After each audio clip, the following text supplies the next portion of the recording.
So another thing you mentioned is about how to get more transactions after you've converted and gotten a new customer, a paying client. Right. So how would you get additional transactions from someone?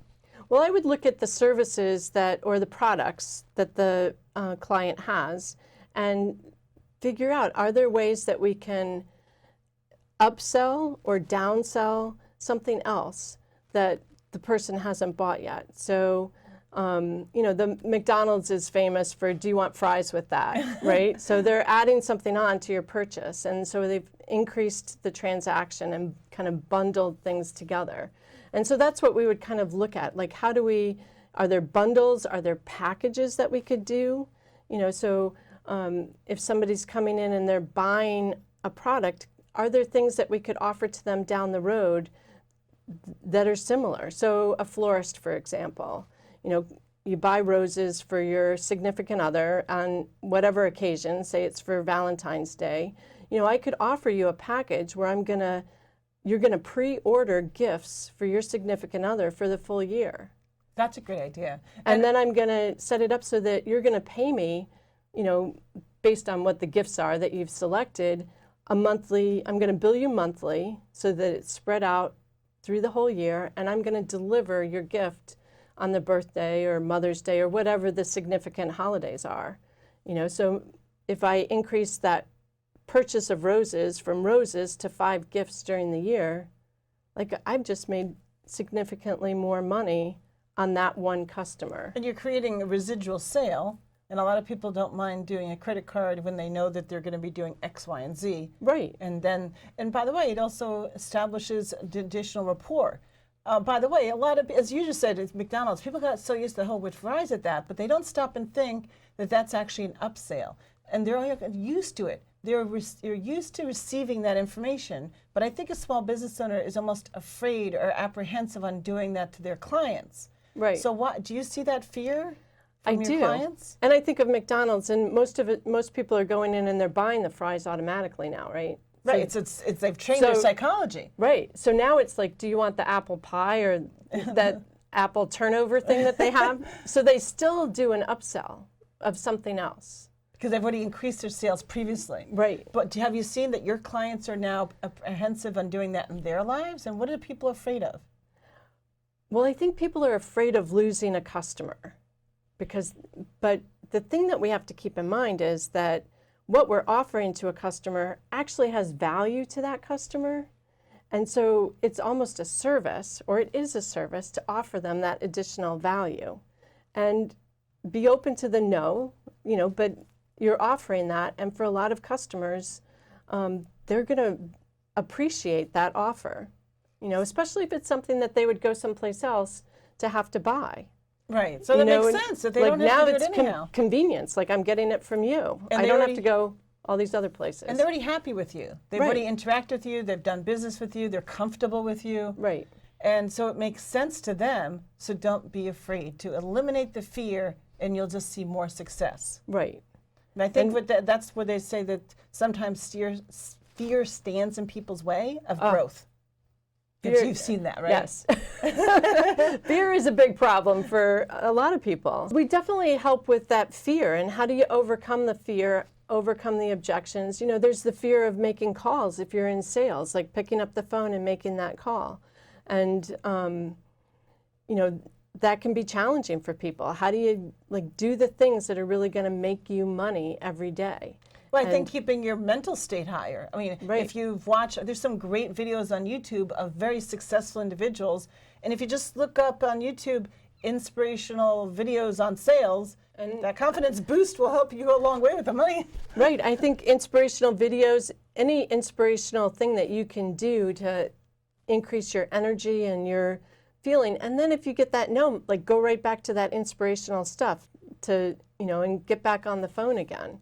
Well, I know someone who watches it before every bigger sales call they have that's scheduled. Yeah. It helps them keep that mental state very high and peaked in their energy because people sense the energy.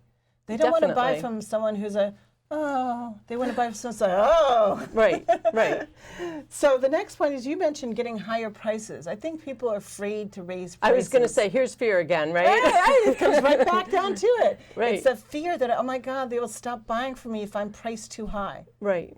But I think it's a respect thing. I think people don't respect you enough if you're charging too low. It's true. And I was just doing a workshop the other day where we were talking about these things, and one of the women said she raised her prices and her business increased. Wow, that's a great way to start off. Right?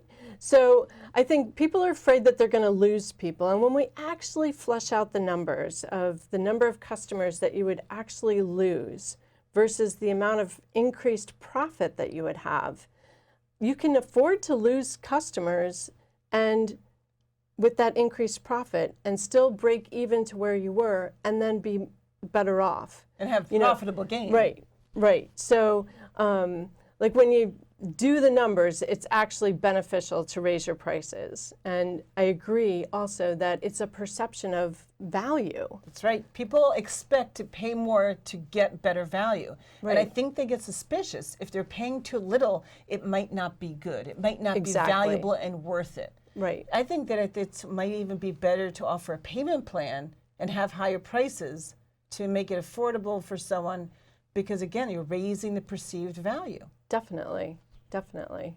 So you think that's a good worthwhile to go? It's a fear, and you can do your price increase slowly.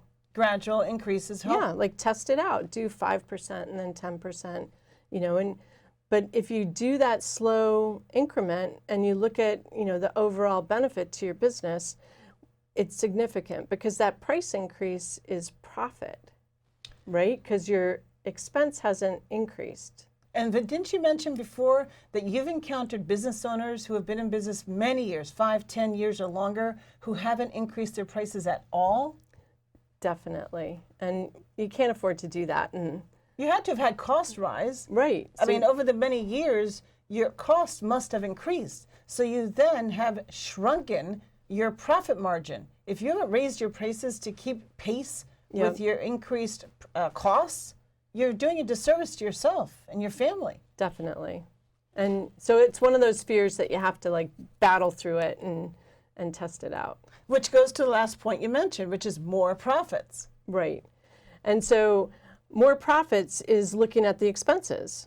Like, how do I increase my profit margin and decrease my expenses? And so we look at some great strategies for helping companies to do that. And one of them is to use interns. And I know that's a strategy that you've liked in your business too. And interns can do a wealth of things for your company and help bring in more customers through the work that they're doing and lower your costs. Now, when I say unpaid interns, what's really great is, remember, you're not taking advantage of the interns, because I've actually come across a lot of people, for example, they want to be in business, but the only experience they've had so far is maybe waitressing or clerical work, where no one's going to hire them to pay them to do something significantly more. They don't have the experience. It's that conundrum. How do you get into something if they don't have the experience? But it goes around and round. It's that whole conundrum. But if they start off as an intern, somebody now teaches them the ropes. It might cost them a little bit of time, but now they've built up their resume. Right. And it makes sense. And that's why we have employed in our business here interns, because we're helping people also. We give them opportunities to have fantastic work experience. We give them great reviews on when people call in for them to now progress to paid employment. Yep. And I've done the same thing in my company where I've had interns in marketing programs at colleges. And it's been fun for me to work with the professors and to help that student succeed in the course that they're taking. And my company has benefited from what they've done for us.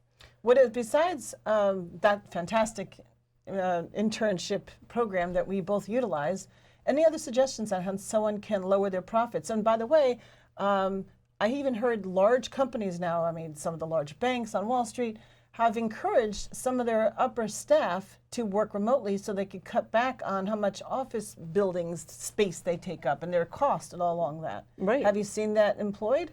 Definitely. And I think it depends on the business and what their actual expenses are.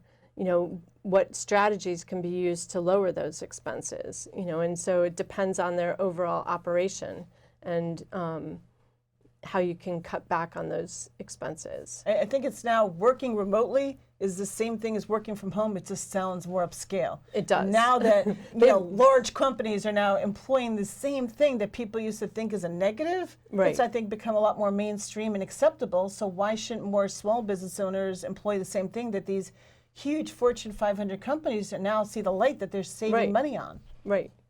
And some of them are using the shared workspaces as well. So instead of having, a big office, there's the co-working spaces that for a lot of small businesses work really well. Oh, that's a really good idea. Because you have conference room or access to conference room and meeting space, and but you don't have the expense of your own office. It still looks very professional. Exactly. So that can be a great strategy depending on the business. Doesn't work for every business, but depending on the type of business could be really effective. Well, I think that some of these strategies are not just suggestions, but I think all of these strategies should be looked at, because if someone is not investing into their business to move forward, I myself have come across a lot of business owners who are like, well, I've been doing X, Y, Z for these years, and that's it. I don't want to do anything else. You've encountered these types of people, right? Right, yes.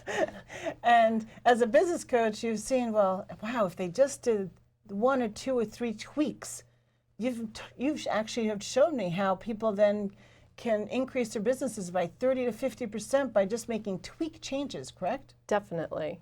And the unfortunate part about the person that you're talking about is I've seen several of those people go out of business. Oh, that's the worst part. And people lose jobs if they have employees. Right, because they weren't willing to make those tweaks or to focus on the things that can really bring in more money, more customers, more leads into their business. Now you handhold people through this process, right? It's not like here's a seminar, go do it and figure it out, correct? I have a resource center where we have all the strategies and training that people need, and then I work with people one-on-one on the implementation of those strategies and how you put it into action for your particular company and business. That's really important because, of course, somebody has to hear the information, how it applies to them. Right. And not that it's generic and they have to then implement on their own accord, because some people just aren't capable of doing that. They need that little bit of hand-holding, but it benefits them, and there's a huge trickle-down effect. So, Donna, Right. Thank you so much, because when you help a small business owner succeed, it's not just about them and their families, but so many of these small business owners have employees, and they need to stay employed and do better, and of course grow and have more employees. I agree. Like it affects, it ripples out is how I look at it. Fantastic ripple effect. Yes, definitely. Thank you so much. And remember, if top professionals, top pros, if Tiger Woods and every major sports player in the arena and these top professionals, like even Tony Robbins has coaches, why doesn't every small business owner or every entrepreneur looking to be in the business have a coach? It's a very worthwhile investment into your business. I personally, throughout all the businesses I've ever owned, I've always believed in coaches, because we cannot do something we're going to flourish in and become very large successes at all by ourselves.